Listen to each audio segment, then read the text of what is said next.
Written more than 2,500 years ago, The Art of War is the oldest military book still kept in China. After that, people wrote around 3,000 other military books in China's history. Still, none of these books can take its place as the most important military book of all time. This book only has about 6,000 Chinese words, yet it carries extremely deep wisdom. All ancient military leaders in every Chinese dynasty had to read it. Its basic ideas have also spread to many modern areas, such as business competition, company management, and world politics.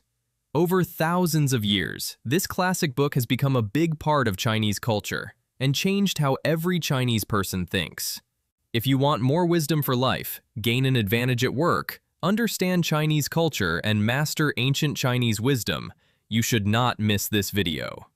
We will go over every small detail in this video and explain the real original meaning of the art of war with fair and objective views.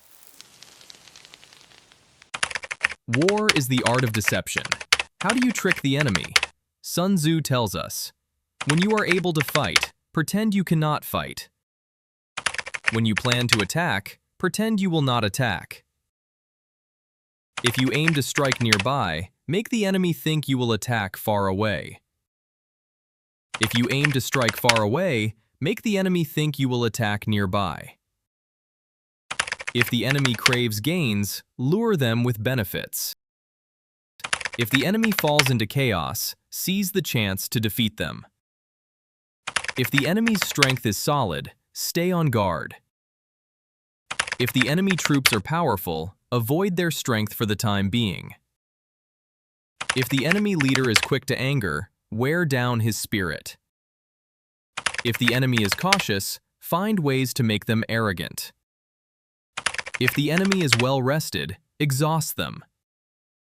If the enemy stands united, create conflict between them. Launch attacks where the enemy is unprepared. Take action at times the enemy does not expect. This military strategy of alternating emptiness and solidity, winning according to enemy conditions, is the core essence of Sun Tzu's deceptive tactics.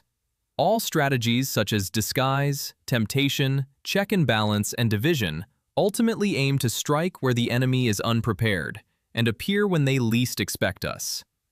The key to marching and fighting has never been head-on troop confrontation. Instead, it lies in accurately grasping the enemy's mentality, physical state, and deployment flaws.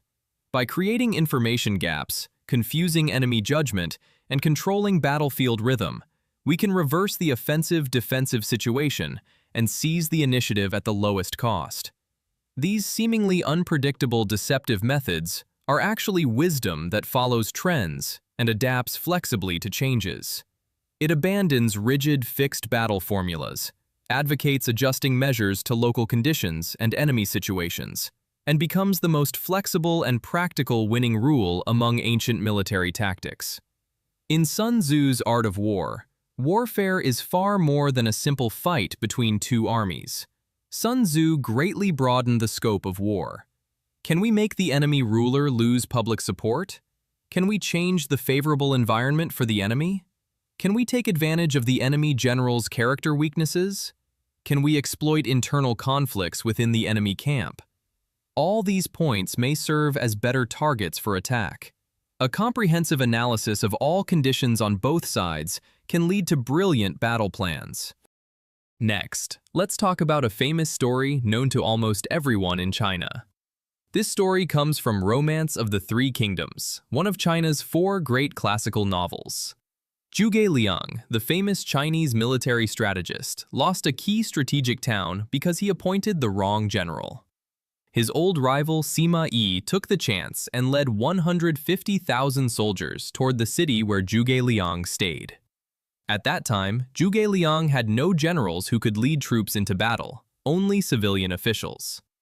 Out of his 5,000 soldiers, half were transporting food supplies. Only 2,500 troops remained inside the city. Everyone was terrified when they heard Sima Yi's army was coming. Zhuge Liang climbed up the city tower to look out.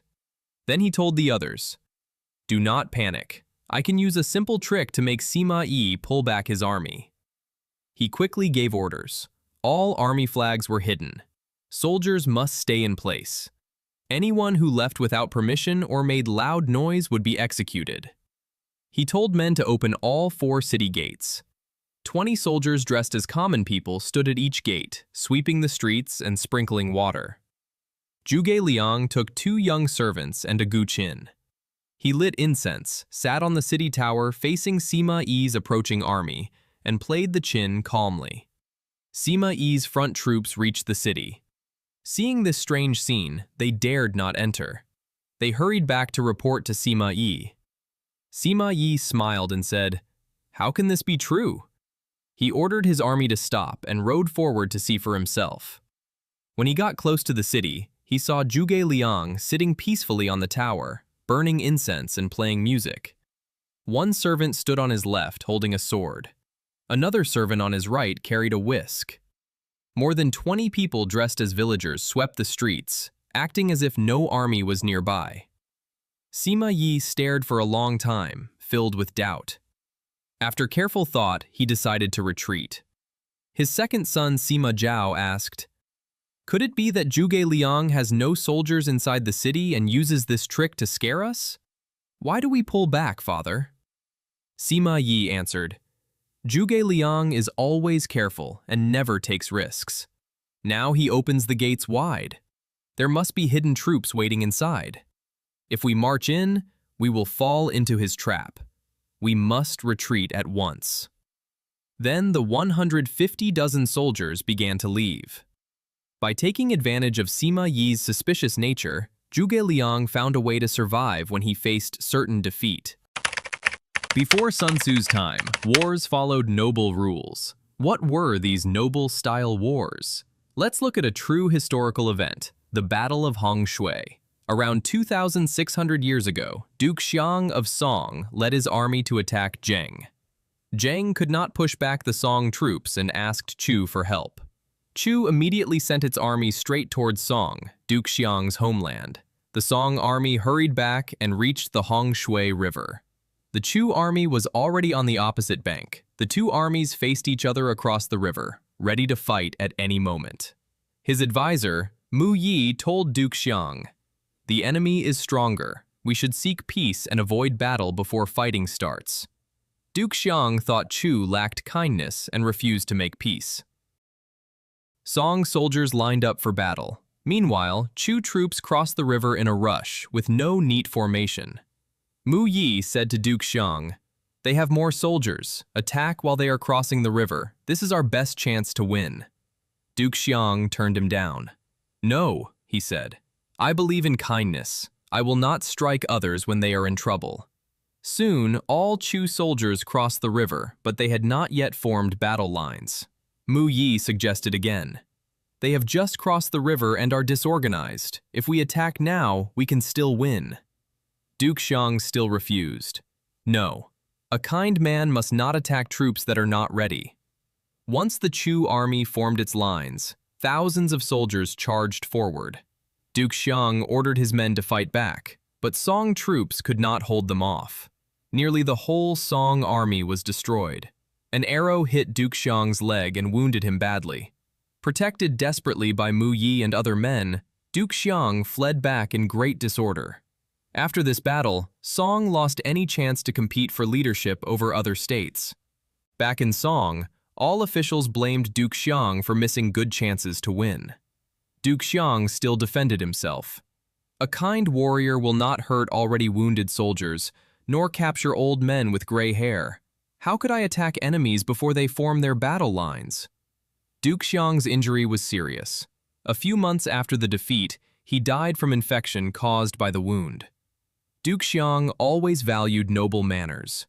Earlier in his life, these manners won him allies' support. But he made a terrible mistake. He brought these noble rules into war. Facing a stronger enemy, he stuck to old-fashioned, noble ways of fighting. This choice led to his own death, the slaughter of many soldiers, and a sharp drop in his country's strength. After the art of war appeared, noble-style wars quickly disappeared. Many later people criticized Sun Tzu for bringing trickery into warfare. However, we may misunderstand what Sun Tzu truly meant. As we talked about earlier, ancient relics show Chinese writing first appeared about 3,600 years ago as oracle bone script.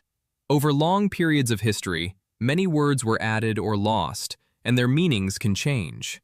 To read ancient books well, we must understand the whole text. Recall the earlier idea. Once your plan is set, you build momentum to support your military moves. Momentum means you adjust flexibly and seize initiative using favorable conditions. Therefore, the word "gui" is better understood as change, not simply trickery. Tricks only take advantage of the enemy's weak points in personality or defense to create chances for victory. War is the art of change. So, in Sun Tzu's view, war works like a balance scale.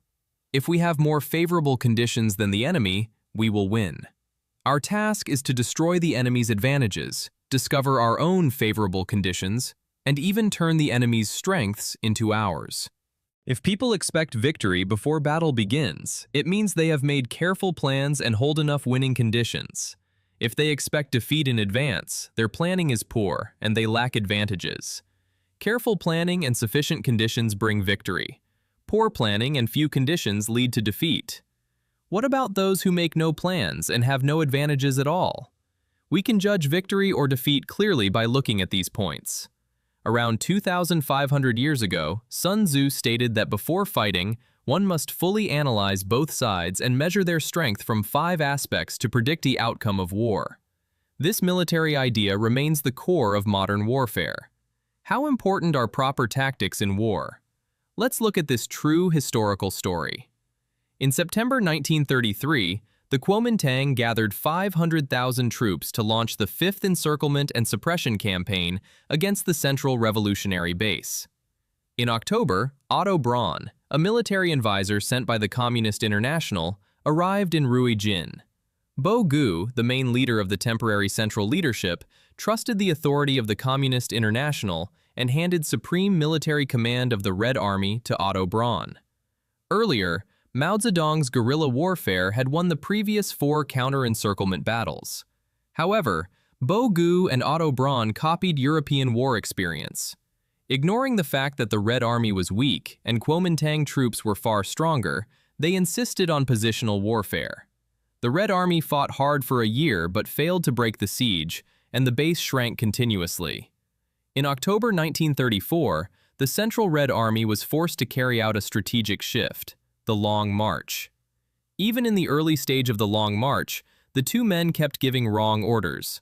The Central Red Army fell from 86,000 soldiers at the start to just over 30,000. This bitter defeat made the Red Army realize rigid fighting theories could not fit real conditions. At the Zunyi meeting in January 1935, Mao Zedong regained military leadership. After that, the Red Army no longer defended fixed positions. It sought battle chances while moving, kept drawing enemy troops into movement, and used flexible tactics to escape pursuit by hundreds of thousands of enemy soldiers. It successfully preserved the core fighting force of the Red Army. Abandoning flexible guerrilla warfare would lead to heavy losses against powerful enemies. Restoring guerrilla tactics could turn defeat into victory. It shows how vital it is to choose proper strategies according to the characteristics of both sides. Guerrilla warfare and mobile warfare are never cowardly retreat or evasion from battles. Instead, they are top-tier military wisdom for the weaker side to fight powerful enemies. In an overall disadvantage with fewer troops, poorer equipment, and insufficient supplies, the Red Army abandoned rigid positional defense. It took advantage of small troops' flexibility and free movement to lead large enemy groups to march back and forth endlessly. The enemy grew exhausted, lost morale, and left countless holes in their defense lines. The Red Army kept wearing down enemy effective forces, tracked enemy movements and battle plans precisely, and fully seized the battlefield initiative. Meanwhile, the Red Army faithfully practiced the deceptive strategy: avoid the enemy's sharp edge and strike their weak points. It evaded large main enemy forces decisively. When facing scattered small enemy units and weak strongholds, the Red Army quickly gathered superior troops to gain absolute advantages on local battlefields.